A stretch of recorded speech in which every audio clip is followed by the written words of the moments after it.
ሰላም ለኪ እያለ ሰላም ለኪ እያለ ሐርና ወርቁን ስታስማማ የገብርኤል ድምፅ። ሰላም ሰላም! ውድ የኢትዮጵያ ኦርቶዶክስ እምነት ተከታዮች በሙሉ እንኳን ደስ ያላችሁ፣ እንኳን ደስ ያለን።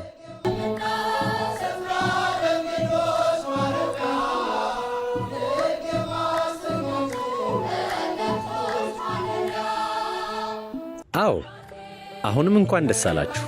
እንደሚታወቀው ያለፉትን 2 ዓመታት በመዲናችን አዲስ አበባና በድሬዳዋ በልዩ መልኩ ብዙዎችን በሚያስቀናና ደስ ባሰኘ መልኩ የአላፋት ዝማሬ መዘጋጀቱ ይታወቃል። አሁን ደግሞ ፈጣሪ ፈቅዶ እናንተም እድለኞች ናችሁ ብሎ በረከቱን ወደኛ ወርዶልናል።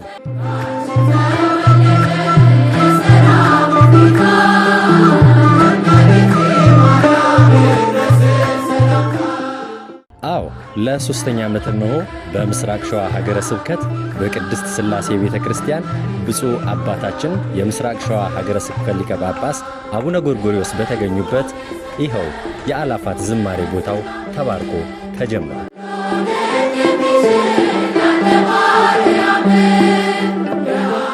አዎ ታኅሳስ 28 ቀን 2018 ዓ.ም በሞጆ ደብረ ብርሃን ቅድስት ሥላሴ ቤተ ክርስቲያን በፍጹም አይቀርም።